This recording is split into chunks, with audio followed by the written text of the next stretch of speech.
दोस्तों स्वागत है आपका अगले डे के साथ में। आज जो भैया टॉपिक होने वाला है Baeyer strain theory most wanted है। पेपर में 15 नंबर में लॉन्ग में आएगी बेयर स्ट्रेन थ्योरी। तो जो बच्चे 5th सेमेस्टर का केमिस्ट्री का पेपर देने जा रहे हैं इस पूरी वीडियो को बहुत ध्यान से देख लेना भाई। सबसे पहले बेयर स्ट्रेन थ्योरी। बेयर तो भैया नाम होएगा, स्ट्रेन का मतलब क्या? स्ट्रेन मतलब खिच्चू। तो खिच्चू कैसे मचेगा? Theory of cycloalkane. साइक्लोएल्केन क्या होते हैं भाई आपको बता चुके हैं। एल्केन मतलब सैचुरेटेड का मतलब संतृप्त होने चाहिए, सारे बॉन्ड सिंगल होने चाहिए। तो भैया और साइक्लो का मतलब साइकिल की फॉर्म में, जैसे मेरे भाई ये साइक्लोएल्केन है, ये साइक्लोएल्केन है, ये साइक्लोएल्केन है। तो यानी कुल मिला के अगर हम लोग कहें तो साइक्लोएल्केन में कैसे स्ट्रेन आएगी, कैसे उनमें खिच्चू मचेगा, इसके बारे में बताएगी बेयर स्ट्रेन थ्योरी। कोई बात नहीं, सबसे पहले एल्केन को समझो भाई। जैसे अगर हम एल्केन की बिल्कुल बेसिक बात करें तो एल्केन की शुरुआत कहां से होती? CH4 यानी मेथेन से शुरुआत होती है। कैसे भैया बनता था इसका स्ट्रक्चर? 1 2 3 और 4। इसकी सारी से हो सकता है कार्बन 4 लोगों को ही जोड़ सकता है, चारों आदमी इससे जुड़े हुए हैं। इसका मतलब ये क्या है? सैचुरेटेड एल्केन है भाई, सीधी सी बात है, सैचुरेटेड कंपाउंड है। आराम से समझना भाई, ठीक है। जब इसका स्ट्रक्चर बनता था तो कैसे बनता था भैया? स्ट्रक्चर कुछ ऐसे बनता था कि यहां बीच में एक कार्बन होएगा, एक कार्बन यहां बीच में होगा, एक उसके ऊपर हाइड्रोजन, एक इधर हाइड्रोजन, एक इधर हाइड्रोजन और एक इधर हाइड्रोजन, बीच में कार्बन। और भैया इस तरीके से पूरा जो स्ट्रक्चर बनता था 3D स्ट्रक्चर। अब आप लोग फाइनल ईयर में हो तो इतना तो आपको समझ में आ रहा होगा, जो आपका 3D स्ट्रक्चर बनता था उसे हम लोग कहा करते थे टेट्राहेड्रल। तो जो भैया CH4 है इसकी आकृति कैसी होती थी? टेट्राहेड्रल, जिसे तुम लोग कहते थे समचतुष्फलकीय, जिसका बॉन्ड एंगल कितना होता था? 109 डिग्री 28 मिनट होता था। तो जो बेयर स्ट्रेन थ्योरी है इसकी तुलना करी गई एल्केन से भाई। एल्केन्स की क्या होता है, क्या उसका बॉन्ड एंगल है, क्या स्ट्रक्चर है, और फिर साइक्लोएल्केन का क्या है, तो क्या फर्क आया अब देखना, समझाएंगे हम आपको। जितने भी साइक्लोएल्केन है भाई, ये जो अभी हमने आपको एल्केन वाला स्ट्रक्चर दिखाया ये तो 3D स्ट्रक्चर है, लेकिन जितने भी साइक्लोएल्केन होते हैं इनका सबका स्ट्रक्चर होता है प्लेनर। तो अगर किसी भैया 3D वाले स्ट्रक्चर की तुलना में आप उसी स्ट्रक्चर को प्लेन करने की कोशिश करोगे तो जाहिर सी बात है खिच्चू मचेगा। एक आइडियल सिनेरियो क्या है, जैसे हमने अभी एक क्लास बनाया था उसमें हमने कहा था कि भैया आदमी सोचता है कि मेरा पति ऐसा होगा, घोड़े पे बैठ के आएगा, राजकुमार होएगा, लेकिन जब वो वैसा नहीं होता तो फिर खिच्चू मचता है भाई। वही स्ट्रेन है। तो देखो कैसे एक एक करके समझाते हैं आपको। साइक्लोएल्केन्स की रिलेटिव स्टेबिलिटी को एक्सप्लेन करने के लिए, रिलेटिव का मतलब क्या? तुलना करेंगे। तो स्टेबिलिटी को एक्सप्लेन करने के लिए बेयर ने ये थ्योरी प्रपोज करी। क्या कहा इन्होंने? ये सही है कि कार्बन एटम टेट्रावैलेंट होता है। जो कार्बन का परमाणु है वो कैसा होता है? कार्बन एटम टेट्रावैलेंट का मतलब 4 संयोजकताएं होती हैं, तथा इसकी चारों वैलेंसीज एक रेगुलर टेट्राहेड्रन के चारों कॉर्नर्स की ओर डायरेक्टेड होती हैं, और सभी बॉन्ड एंगल कितने होते हैं? 109 डिग्री 28 मिनट होते हैं। 9th क्लास में हम लोगों ने पढ़ रखा है।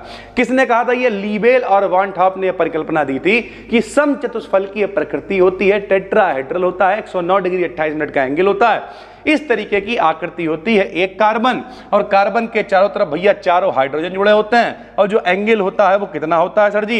ये देखो, 1 hydrogen, 2 hydrogen, 3 hydrogen, 4 hydrogen. Bond angle होता है 109 डिग्री 28 मिनट का भाई, ठीक है। ये तो बात हो गई केवल एल्केन की। अब साइक्लोएल्केन की बात करते हैं। तो पॉइंट नंबर 2, सभी साइक्लोएल्केन्स प्लेनर कंपाउंड्स हैं। यहीं पे दिक्कत है भाई कि अगर हम लोग जब भी कभी एल्केन्स की बात कर रहे थे तो वहां पे कैसे थे भाई? 3D वाले थे। 3D का मतलब क्या है? कोई टेट्राहेड्रल था, ठीक है, कोई ट्राइगोनल था, ठीक है, कोई ट्राइगोनल बाई पिरामिडल था, इस तरीके क्या करती थी। लेकिन यहां पे क्या है? सभी साइक्लोएल्केन्स प्लेनर होते हैं, अतः इनके बॉन्ड एंगल्स आइडियल एंगल से अलग होते हैं। क्यों? क्योंकि एक तरफ 3D स्ट्रक्चर है, एक तरफ हम लोग प्लेनर का मतलब सिर्फ 2D की बात कर रहे हैं, तो जाहिर सी बात है इनके बॉन्ड एंगल अलग होंगे, उनके बॉन्ड एंगल अलग होंगे। जब बॉन्ड एंगल अलग होंगे तो आइडियल एंगल से कोई भी डेविएशन रिंग में स्ट्रेन प्रोड्यूस करेगा। स्ट्रेन मतलब विकृति, खिच्चूबाजी अपनी भाषा में कहें। तो जब आइडियल एंगल से ये अलग होंगे तो भैया रिंग में क्या होगी? स्ट्रेन आएगी। डेविएशन जितना ज्यादा होगा, यानी जितना ज्यादा एंगल में फर्क होगा, खिच्चू उतना ज्यादा मचेगा। साइक्लोएल्केन रिंग में स्ट्रेन भी उतना ज्यादा होता जाएगा। ये स्ट्रेन रिंग की स्टेबिलिटी को घटा देगा। एक जिंदगी बहुत मस्त चल रही हो कि भैया आराम से, जैसे हम हैं, ठीक है, दुनिया भर की चीजें हैं, दुनिया भर का प्रेशर है, लेकिन सुकून है। क्यों? क्योंकि भैया अपने घर के अंदर हैं, कोचिंग के अंदर हैं, आराम से पढ़ा रहे हैं, चीजें जा रही हैं, सारा काम वैसे ही चल रहा, बच्चे यहाँ आ रहे हैं, पढ़ रहे हैं, तो कोई स्ट्रेन वाला कोई काम ही नहीं है, किच्चू वाला कोई काम नहीं है। हाँ, प्रेशर होता है, वो एक अलग चीज है, लेकिन अगर जितनी ज्यादा स्ट्रेन होगी जिंदगी उतनी कम होती चली जाएगी। तो ये स्ट्रेन रिंग की स्टेबिलिटी को घटा देता है भाई। कैसे? तो जितना ज्यादा डेविएशन होगा, डेविएशन कब आएगा? क्योंकि जो आइडियल वाला सिनेरियो है वहां पे भैया 3D वाला सिस्टम चल रहा है, बॉन्ड एंगल 109 डिग्री 28 मिनट चल रहा है, और इस सिनेरियो में ये प्लेनर है, तो प्लेनर में भाई क्या आ रहा है? डेविएशन आ रहा है, एंगल में फर्क आ रहा है, एंगल में फर्क आ रहा है, तो डेविएशन के साथ साथ खिच्चू भी बढ़ रहा है, स्ट्रेन भी बढ़ रहा है, और जैसे जैसे खिच्चू बढ़ेगा स्थायित्व तो कम होता जाएगा, स्टेबिलिटी कम होती जाएगी। तो डेविएशन स्ट्रेन के डायरेक्टली प्रोपोर्शनल है, और जो स्टेबिलिटी है वो स्ट्रेन के इनवर्सली प्रोपोर्शनल है, क्योंकि जैसे जैसे स्ट्रेन बढ़ेगा वैसे वैसे स्टेबिलिटी कम होती जाएगी भाई। ठीक है, 5 नंबर क्या है? डेविएशन का केवल मैग्नीट्यूड इंपॉर्टेंट है, कि भैया जो एंगल है वो इधर जा रहा है या उधर जा रहा है उससे मतलब नहीं है, पॉजिटिव है नेगेटिव है उससे भी मतलब नहीं, आपको आइडियल रहना पड़ेगा तभी जिंदगी मस्त चलेगी।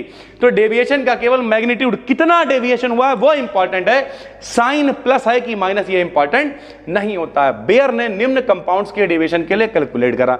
अब जो जितने भी अपने पास कंपाउंड्स है, मान लो साइक्लोप्रोपेन है, साइक्लोपेंटेन है, इन सब के लिए इन्होंने डेविएशन कैलकुलेट करने के लिए एक फार्मूला दे दिया इस थ्योरी में।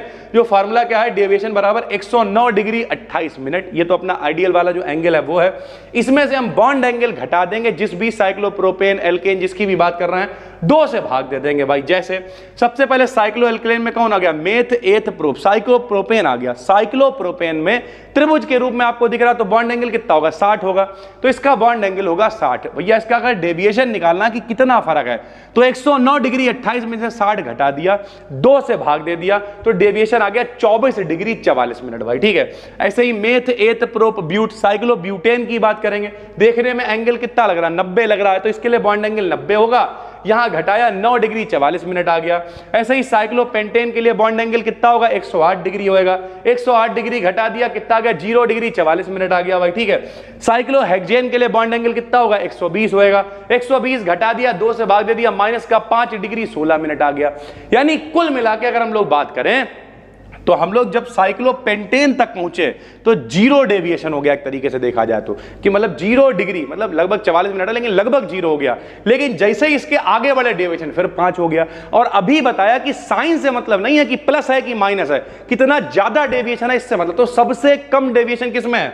सबसे कम 5 वाले में देखो 0 के करीब है। तो बेयर के हिसाब से सबसे स्टेबल यही है, और यहीं पे इनकी थ्योरी गलत हो गई, क्योंकि इन्होंने क्या कहा, जो हम लिख दे रहे नीचे, यहां पे लिख दिया limitations of Baeyer strength theory. Baeyer के अकॉर्डिंग साइक्लो एल्केन्स की स्टेबिलिटी का ऑर्डर क्या है कि भैया ये स्टेबल है, इससे ज्यादा ये स्टेबल है, इससे ज्यादा ये स्टेबल है, लेकिन इससे कम ये स्टेबल है। क्यों? क्योंकि इसका जो डेविएशन है वो 0 के करीब आया और इसका फिर 5 हो गया, तो जिसका डेविएशन ज्यादा उसकी स्टेबिलिटी कम।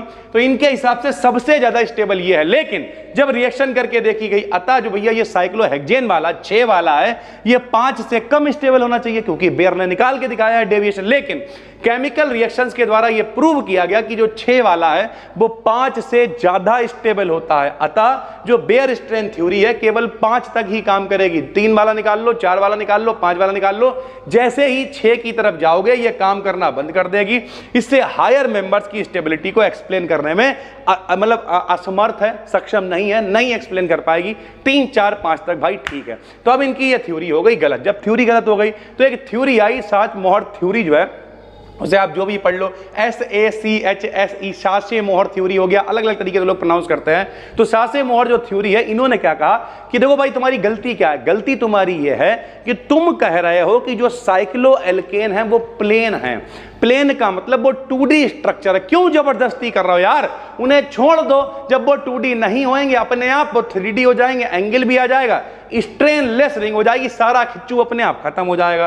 तो इनने क्या कहा, बेयर के अनुसार हायर साइक्लो एल्केन्स स्ट्रेन के कारण अनस्टेबल होंगे, क्योंकि उन्होंने कहा भैया इतना ज्यादा स्ट्रेन हो गया कि इसके आगे हम एक्सप्लेन ही नहीं कर पा रहे, तो ये अनस्टेबल है। तो ये स्ट्रेन साइक्लो एल्केन्स के प्लेनर स्ट्रक्चर के कारण होती है। तो मोहर साहब ने, साचे साहब ने क्या कह दिया कि यदि इन्हें प्लेनर होने के लिए फोर्स ना करें, क्यों कह रहे हो कि प्लेनर है भाई, तथा ये large cycloalkane rings non planar form को अडॉप्ट कर लेंगे, छोड़ दो उन्हें अपने आप, तो वो खुद ही अपने आप नॉन प्लेनर हो जाएंगे और इनका बॉन्ड एंगल भी 109 डिग्री 28 मिनट हो जाएगा तथा रिंग स्ट्रेनलेस और स्टेबल हो जाएगी। बेहतरीन तरीका है कि भाई इन्हें प्लेनर मत कहो, जैसे वो हो रहे हैं उन्हें होने के लिए छोड़ दो, सारी समस्या अपने आप खत्म हो जाएगी भाई, ठीक है।